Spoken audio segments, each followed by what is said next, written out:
Tamil Elasticala Aravam.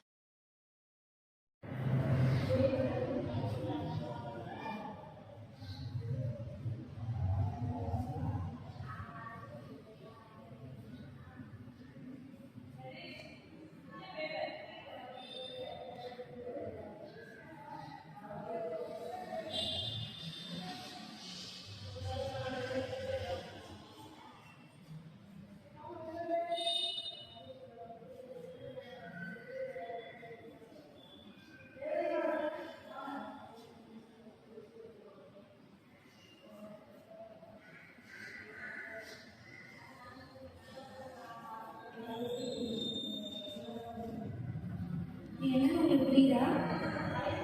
தெரியல. சொல்லட்டுமா?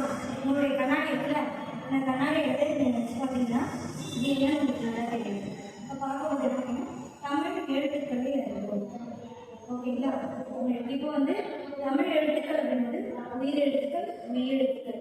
இந்த உயிர் எழுத்தும் மெய் எழுத்தும் இணைவதால் உயிர்மெய் எழுத்துன்னு சொல்லுவோம். அப்போ மாணவர்களுக்கு உயிர்மெய் எழுத்துக்களையும் ஒரு எழுத்துக்களை அடையாளம் காண்பதற்கு மாணவருக்கு இன்றைய நிலையில் அந்த மாணவருக்கு தெரியாத பட்சத்தில் நாம் எப்படி எதை குழந்தைகள் கொண்டு போகலாம் அப்படின்னு பார்க்கும்போது அப்போ எல்லாருமே ஒன்று போட்டு ப்ராக்டிஸ் பண்ண இருக்காங்க.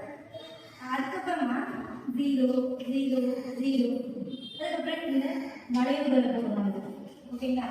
அதுபோல இதை வச்சுதான் நம்ம அந்த எழுத்துக்களை மாணவ செல்வங்களுக்கு அறிமுகப்படுத்துறோம். எப்படி அப்படின்னு பார்த்தீங்கன்னா இப்போ இந்த ஒரு 0 நம்ம 0 சொல்லும்போது 0 வச்சு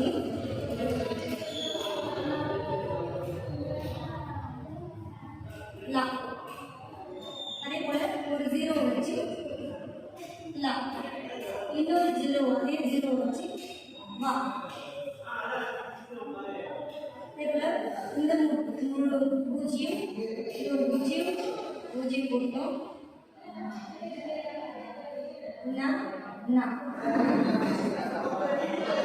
ஓகேங்களா? லா லா வா ந ந இடத்துல நம்ம பார்க்கணும். அதே போல ஒரு கோடுன்னு சொல்லுவோம். இந்த துணைக்கால வச்சு நாம நிறைய எழுத்துக்களை உருவாக்கலாம்.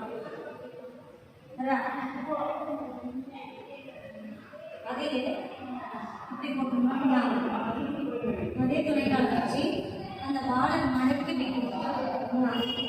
இதே போல இதே துணைக்காலை பயன்படுத்தி இப்படி உள்ள கொண்டு போனோம்னா சா, இங்க சாப்பிட சாவோட மடக்கி இப்படி போட்டோம்னா கா. துணைக்காலை வச்சு இந்த காவுக்கு ஒரு வாழை அடைச்சோம்னா இந்த இடத்துல பார்க்கும்போது இதே போல ஒரு முட்டையை போட்டு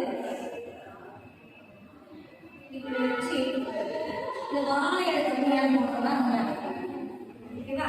மொத்தம் இதுல 6 எழுத்துக்கள், இதுல 6 எழுத்துக்கள். இதே போல ஒரு கோடு போடுறோம். இப்படி போட்டோம்னா த, அதே போல மேல போட்டோம்னா பா. அந்த கோடை உள்ள வச்சோம்னா அம்மா. அதுக்கு ஒரு வாழை போட்டு வெளியே எடுத்தோம்னா டா.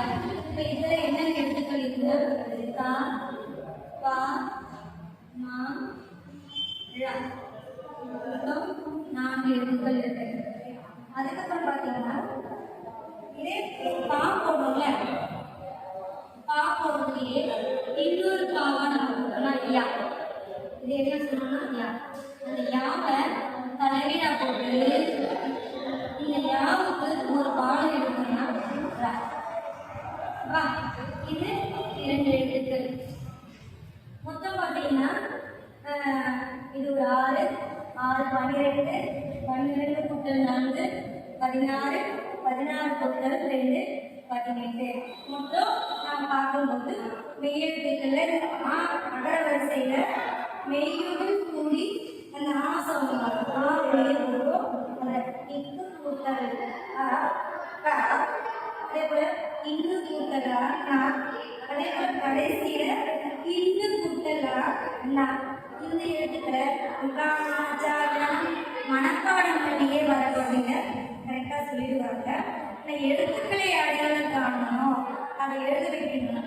எழுத்துக்களையும் அடையாளம் காணிடுவாங்க சொல்லிக்கிட்டு எழுதும்போது தடுமாற்றம் ஏற்படுது. நானும் இந்த யுக்தியை பின்பற்றினா மாணவ செல்வங்கள் எழுத்துக்களை அடையாளம் கண்டு ஒளி உச்சரிப்பை சரியாக உச்சரித்து தமிழ் எழுத்துக்களை அறிந்து கொள்வார்கள். மேலும் இப்போ பாவரிசையை பார்த்தோம். அடுத்த வீடியோ நம்ம தொடரும் என்ற நிலையில நான் என்ன பண்ணேன்னா என்னுடைய பேரு இக்கு மெய்யெழுத்து மெய்யெழுத்து உடல் என்னுடைய பேரு இக்கு.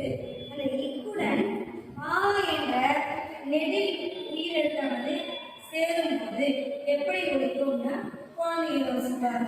இப்போ அதே ஒரு குழந்தைங்க நின்றுட்டு இருக்காங்கன்னா அவன் பேரு இருக்கு, நான் தான் அந்த உயிரெழுத்து. என்ன பண்ணேன்னா அந்த குழந்தையோட காலை மிதிக்கிறேன். இப்போ யாராவது ஒரு காலை மிதிச்சாங்கன்னா என்னன்னு கற்றுவாங்க? ஆ அப்படின்னா கற்றுவாங்க.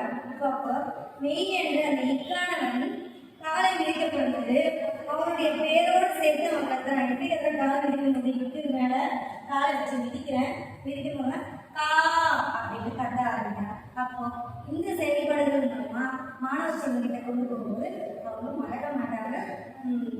தமிழ் எழுத்துக்களை அறிந்து தமிழில் 100% மதிப்பெண் பெற்று வெற்றி பெறுவதற்கு இது ஒரு வாய்ப்பாக இருக்கும். மேலும் தமிழ் எழுத்துக்களை அறிந்து கொள்வோம். நன்றி.